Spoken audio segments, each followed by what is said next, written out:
You want the intro? Okay. He wants the intro. Okay. I'll introduce the boy. Okay. This young man is a character. He's a great fighter. He's actually a great person as well, but don't tell too many people that because we don't want to let the image deceive us. A real contender in the heavyweight division. Like I said, I've been working with Greg and Dimitri on Jarrell. He will fight anyone. He's just ready to go. Plenty of big fights ahead. Huge character from Brooklyn. The current ranked top 10 with every governing body. The undefeated Jarrell Big Baby Miller. This is from earlier today at the Chicago Matchroom USA, the Zone October 6 card press conference. It's going to be Jessie Vargas versus Thomas Dulorme. It's going to be Jarrell Big Baby Miller versus Thomas Adamek. It's going to be Artur Beterbiev versus Callum Johnson. And Miguel Roman versus Gavin McDonald. We're going to talk about all the fights. This is the first video I'm going to do. The next is going to be Jessie Vargas versus Dulorme. Then Beterbiev versus Johnson, and so on. TstreeT Controversy. This is TstreeT Controversy Live. Please subscribe. Now, I already know people are already going to say this is a bum fight, but I'm going to explain to you who Thomas Adamek is, why he has a chance, even though it may be a chance, you know, just a small chance. Not really a small chance. I'm not even going to bullshit you. He has a chance to beat Big Baby Miller, especially if he can get him in the deep water. Thomas Adamek is not just some journeyman bum. He's had some hiccups in his career, but at this point in time, the question is, at his age, 41 years old, people consider that old. They say he's old and he's over the hill. But yet, in this day and age, 41 is not old in boxing. TstreeT Controversy. Please subscribe. We're going to listen to Big Baby Miller. We're going to listen to, oh, wait, we didn't listen to Thomas Adamek. We got to listen to Adamek first. And Eddie Hearn. I'm going to also explain to you why they chose him, what happened to him fighting Artur Beterbiev, and also why Thomas Adamek is an important piece of the card. In fact, in my opinion, the most important piece of the card is because they're seeming to heavily rely on Polish ticket sales. Which you'll find out soon, but that's all good for boxing. But he's come up against a very, very stubborn, what I think we should call legend of the sport in Thomas Adamek.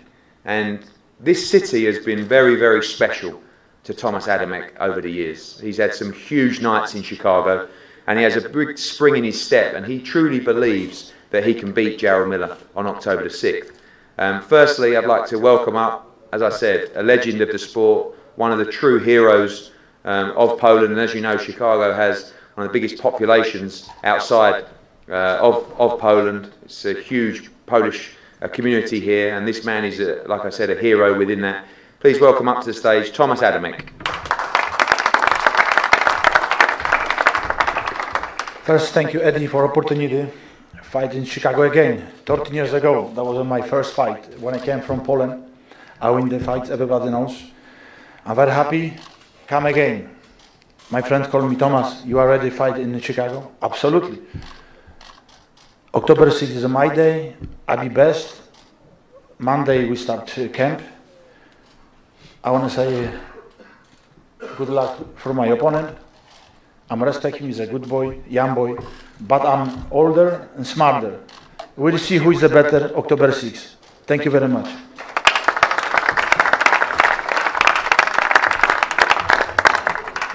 All right, now we can fast forward and listen to Big Baby Miller. And it just seemed like he just said, you know, fuck it, this big major press conference for a new streaming platform in the United States. Let me put on these fucking ball shorts and this T-shirt. But you got fucking Big Baby Miller like a black marshmallow man. And you got to see the face-off with the way the sweatpants. Oh, it's going to be hilarious. But we got to listen to Big Baby Miller. And then watch the face-off and talk about the fight. Talk about the heavyweight division. And go from there. He wants the intro. Okay. I'll introduce the boy. Okay. This young man is a character. He's a great fighter. He's actually a great person as well. But don't tell too many people that because we don't want to let the image deceive us. A real contender in the heavyweight division. Like I said, I've been working with Greg and Dimitri on Jarrell. He will fight anyone. He's just ready to go. Plenty of big fights ahead. Huge character from Brooklyn. The current ranked top 10 with every governing body. The undefeated Jarrell Big Baby Miller. First, I want to shout out to the Eddie Hearn Matchroom Boxing and Calzone. Dazn. I'm thinking about pizza right now. My bad. Adamek made me kind of hungry when he called me the boy. You know, he is a legend. But when you find a young stud like me, boy, sometimes parents need to get their butt whooped. You know, so this is gonna be one of those fights when the young man gonna take it to pops. You know what I mean? Put him on some crutches real quick. What can I say, man? You know, I'm in Chicago a lot, very frequently because of my Bleeding background. I got a lot of family out here in Chicago. They got a great spot that sells meat pies and Belize empanadas. Of course, you can see I do everything that goes around food. That's part of life. I'm a big guy. Also, with that said, you know, the heavyweight division is booming right now. You know, Adamek wasn't the original person who was to fight, but he stepped up in the blink of an eye to fight a young guy like me. So, you know, take my hat off to him. But bring the ambulance because it's going to be early night. And I'm not trying to spend an extra round in that ring. I'm going to tell my last fight against Johan Duhapis, who was the tough French guy. And you know what we did to him? We cooked that French fry. So coming October 6th, we're going to put in this work. And I'm beating up another Polska, which is like my brother, if you know the history lesson behind Haiti and Polish fans, you know. So, you know, it's tough, but it's part of the game. It is what it is. And I can't wait, you know. So if you guys want to see a heavyweight fighter that throws a ton of punches, throw power shots, go to the body well, but you're looking at him. AJ might be the best in England, but he ain't the best in the world. That's how I see it. And then when it comes to America, it's me, Alabama, barbecue sauce, Deontay. And sooner or later, I'm going to cook everybody's chicken wing. And first is going to be this guy. So, like I can say, if you don't know Big Baby, you soon will. So come October 6th, shout out to Matchroom Boxing, Eddie Hearn, my favorite scallywag of all time. Best, funniest guy I've seen as a promoter yet. He's funny as hell. You know, Dimitri Greg Cohn, Big Baby Promotions, come October 6th, and we knock somebody's head off. Hard work, dedication, cheeseburgers. Let's get it.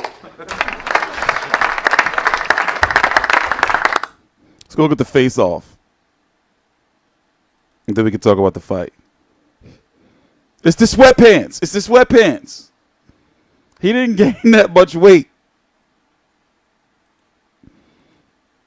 He didn't gain that much weight. It's the sweatpants.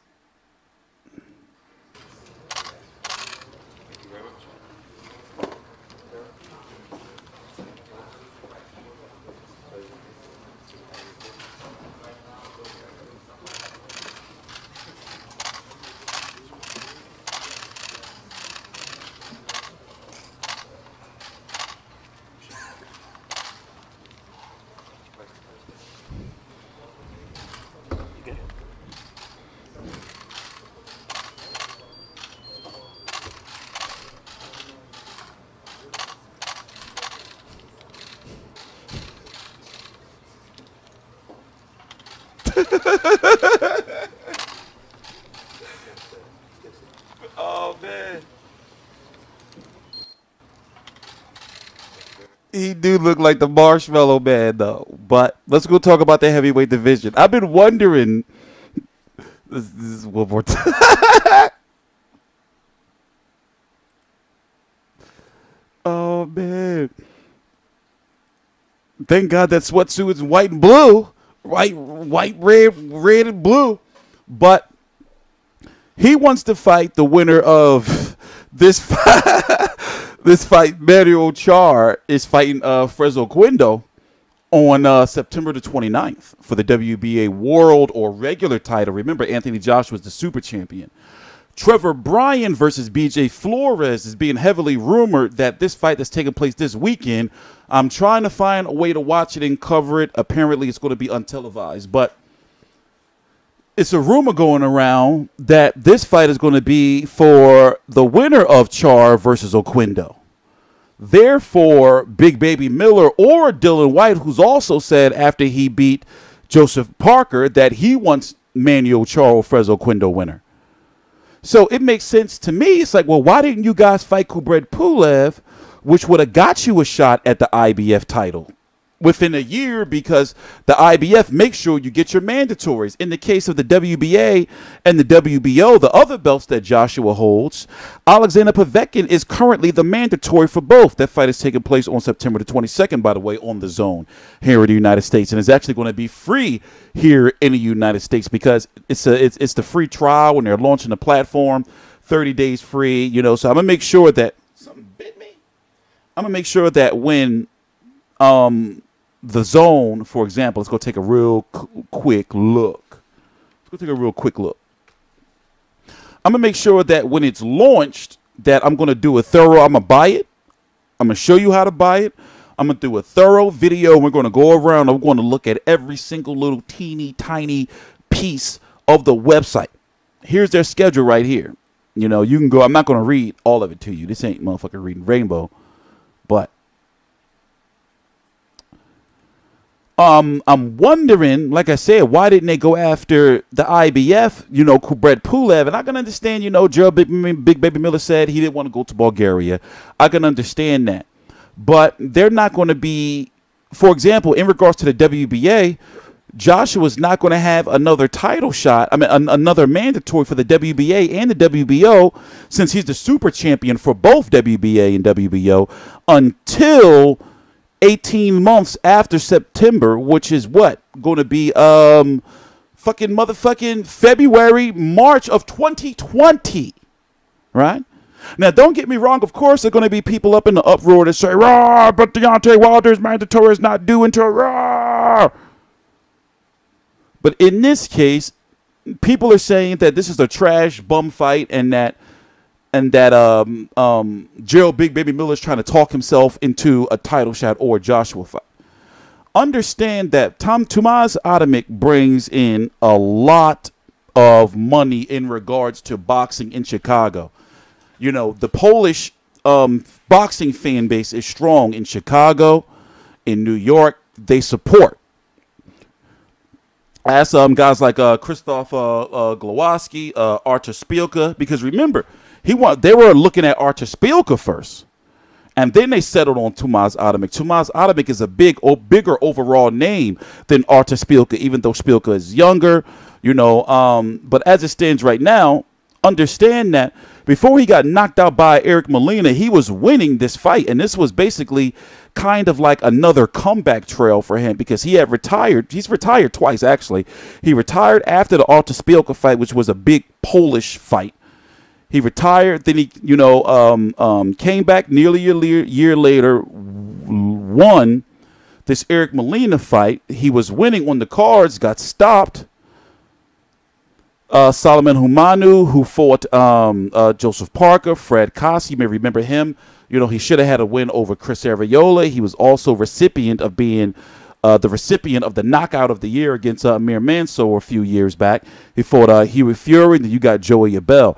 These are names that younger fighters use as up-and-coming names. So as you can see, this has been Tomasz Adamek's way of showing, okay, let me see if I can compete with a guy that Joseph Parker fought, Solomon Humanu, for example. Let's go look at him.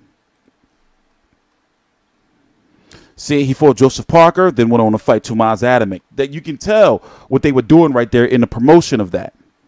Then, you know, Fred Koss, then Joey Abel, and now Jarrell Big Baby Miller. So even though Big Baby Miller is ranked, also these rankings are not up to date, but this gives you a general, you know, idea of what's going on.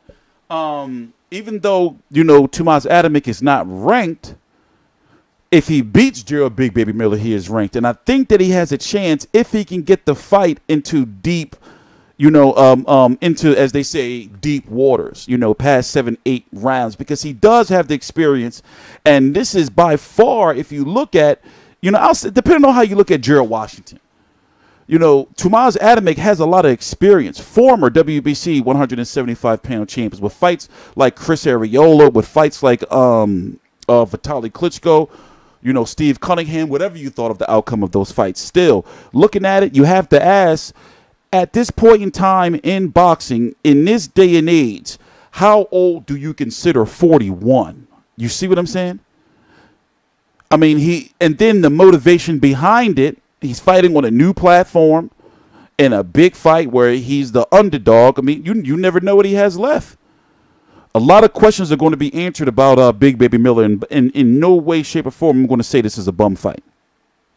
So once again, if you don't know what the card is, this is not the main event. Jessie Vargas versus Thomas Dulorme, which is the next video I'm going to do, is the main event. Then it's this as the co-feature or the co-main, I guess in the case of this, Drew Big Baby Miller versus Thomas Adamek. Then it's going to be IBF 175-pound champion Artur Beterbiev versus Callum Johnson. And Miguel Roman, #1 contender to Miguel Burchek, is going to be taking on Gavin McDonald. And also, they're still building the card. It's going to be on the Zone, October the 6th. No, Katie Taylor is not on this card. They have another card October the 20th in Boston, where Demetrius Andrade and Billy Joe Saunders are headlining. Or Saunders and Andrade are headlining. Katie Taylor's been moved to that card. So I'm interested to see what original content they're going to have, because they're supposed to be, like build-up content to this event. I guess, maybe some docudramas or so. And don't be surprised if Anthony Joshua, if he wins against Povetkin, don't be surprised if Anthony Joshua, I think he's going to be there. I think they're going to use that as like, and Anthony Joshua here for the premiere of the Zone in the United States card. I think he's going to be there. I'm TstreeT Controversy. This is TstreeT Controversy Live. Please subscribe.